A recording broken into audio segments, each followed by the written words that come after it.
طيب بص يا صديقي، انا مش هقول لك بقى صفقة القرن هي امام عاشور ولا صفقة القرن هي زيزو. انا عارف هو اي لقب انا بطلعه انت يبقى لازم انت يبقى عندك حاجة زيها. فانا بس انا هكلمك في حاجة تانية خالص. احمد عبد القادر ده لعيب انا طلعته اعارة مرتين، وفي المرتين كان الجمهور مرحب قوي انه يطلع اعارة عشان ما كانش حد طايقه. ودلوقتي الجمهور قاعد بيتخانق احمد عبد القادر هو اصلا مفيد ولا لا، او نرجعه ولا لا، سواء فنيا او عشان عقليته اللي بانت للجميع. فهيحصل ايه في احمد عبد القادر؟ احمد عبد القادر هيبقى هو ناصر ماهر رقم اتنين. ماشي، هيبقى في الاول المشطشط والحراق. وانا هطلع اقول لك والله كلنا مش عايزينه ومحدش متضايق، هتقول لي الداري يزعلك وزعلان، وهقعد اقول لك والله لا زعلان ولا حاجه وهتلبسه وهتشوف.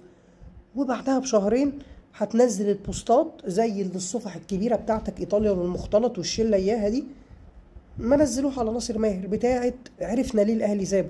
بس فهو احمد عبد القادر لا صفقه القرن ولا حاجه، وهو هياخد هي دوره حياه ناصر ماهر.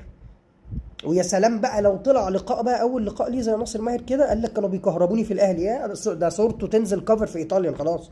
هتلاقي صوره احمد عبد القادر كفر فوتو في ايطاليا زملكاوي. وهقعد اقول لك ان ولا فارق لي، وهتبقى فاكر ان انا بداري دموعي. امسح دموعك بس، باين قوي انك زعلان. فانا اتمنى ان انت تاخده، انا مش عايز احمد عبد القادر ومش في حاجه ليه.